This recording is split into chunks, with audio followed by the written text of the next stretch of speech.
also feel that India seems to be on a free trade agreement spree.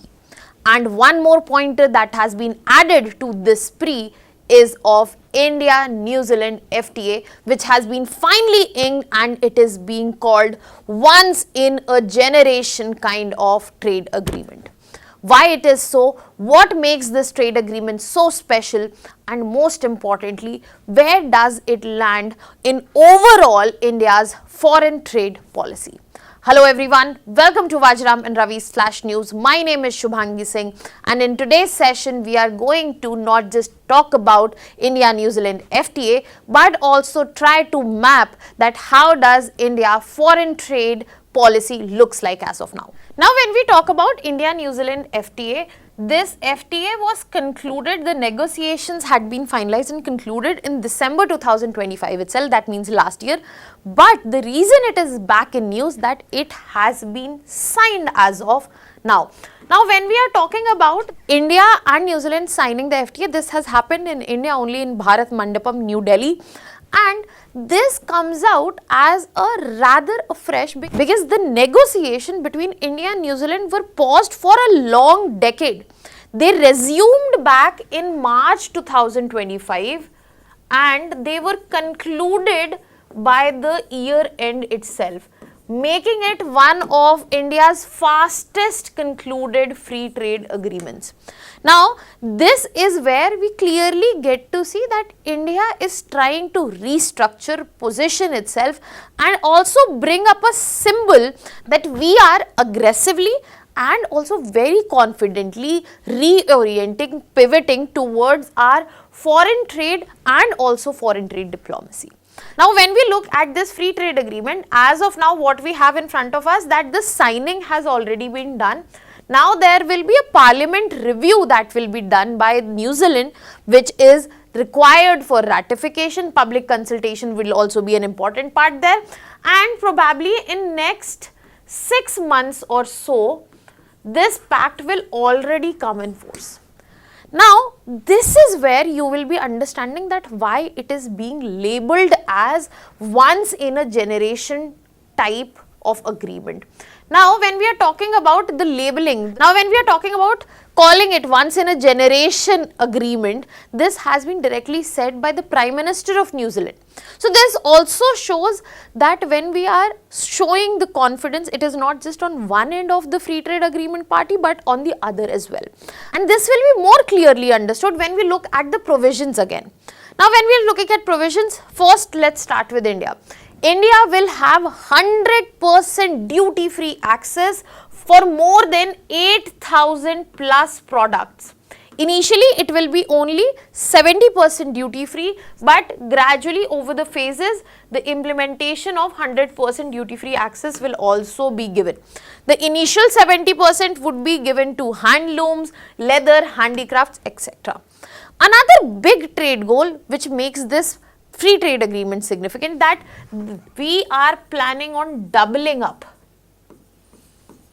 the trade between the two countries in next 5 years. So, it is going to be $5 billion worth of trade between two countries in next 5 years, which stands below $2.5 billion as of today.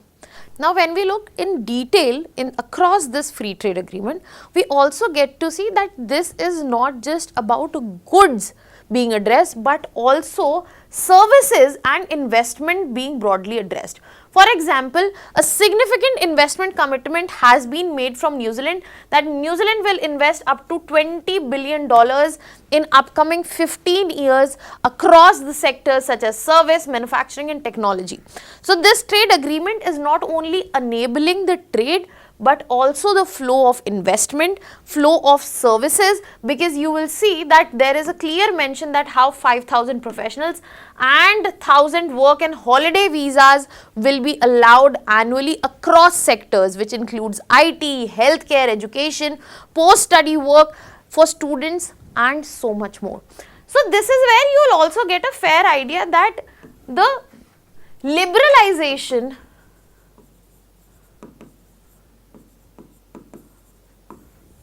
is present, and it is not just limited to goods. see across the FTAs that India has been signing recently, you will clearly also understand that India is not only focused on goods, India wants to redefine that how exactly the trade engagement is done, and the like-mindedness on multiple arenas is roped in for opportunities for the betterment of both countries. Now, talking about both countries, let us also look that when we are talking about New Zealand, what New Zealand gets here. Tariffs have been reduced for New Zealand across multiple sectors, including wool, wood, coal, wine and also fruit.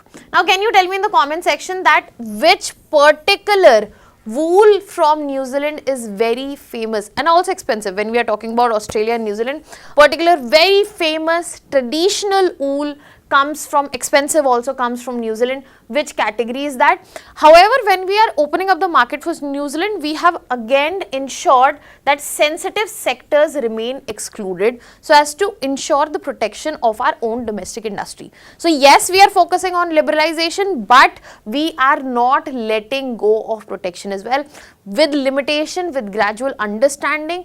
And this is where we clearly get to see that when we are talking about free trade agreements, we are not compromising of our own.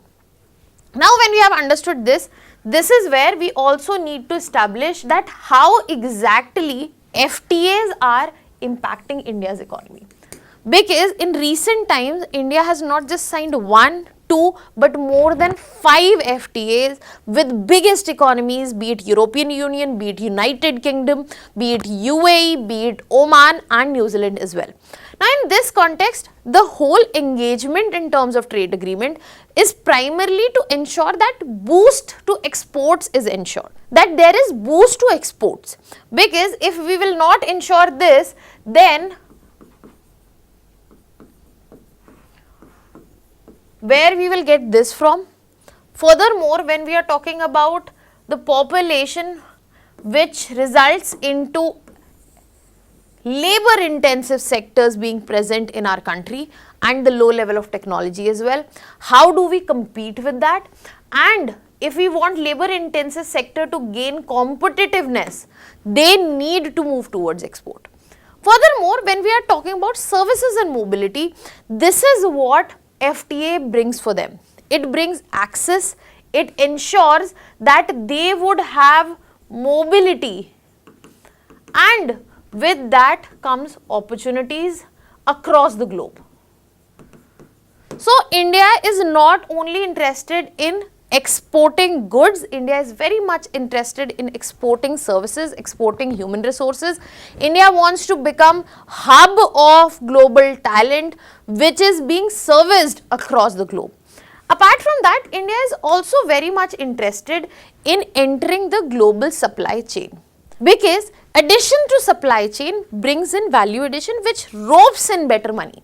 So, for example, if we look at New Zealand deal, we import the New Zealand raw material, we process it in India and then we can export. So, the integration in this whole supply chain will only be done if we have the required technology, if we have the required capital, if we have the required labor, skilled labor, semi-skilled labor, unskilled labor. But at the same time, if the material does not come at all, then this is not possible. And this is also where India wants to use its resources in order to move towards a goal where we want to become a global hub, be it in terms of manufacturing, be it in terms of food processing and so much more. With regards to New Zealand, we can fulfill and move towards supporting our goal of becoming global food processing hub. Now, on this very note, we also need to understand that why this specific FTA is very important for India. Now, you have to move beyond, as I said, we have to move beyond just the numbers or the goods and the services that are being addressed. We also have to look at it through the lens of geopolitics. We also have to look at it through the lens of strategic advantages. For example, this will clearly give you, if you look at the location of New Zealand, just on the side of Australia, located strategically in Pacific Ocean, where India has high stakes. India being part of Quad, India trying to ensure that encirclement of China, South China Sea, the string pearl theory, all of it to be managed. India needs to have partners across that region, and for that this becomes important. This strengthens presence of India in the Indo-Pacific region. It helps India's with the ties with Australia and definitely counters influence of China. It does have economic significance also when we are talking about access to a developed market, because if we have products but we do not have a market for it, it is a huge productivity loss and loss to the economy as well. And further, to get more of value addition, to earn more as an individual or as an economy, you need to be part of value chains. And this is where India wants to enter global value chain, and this is going to be a gateway to it. So it is not just about the kind of money that is being traded, the goods that are being traded, but how strategically it positions India. And all of this are just small pieces to the foreign trade agreement strategy that India is building in a broader form. The multiple examples of comprehensive economic partnerships or free trade agreements that I just quoted are in direct reference to this. Because if you look at all the recent agreements, we will clearly understand that what India is doing, India is expanding its free trade agreement network. And when we look at the reason of it, that why India seems to be on a FTA spree, that India wants to sign a free trade agreement with everybody.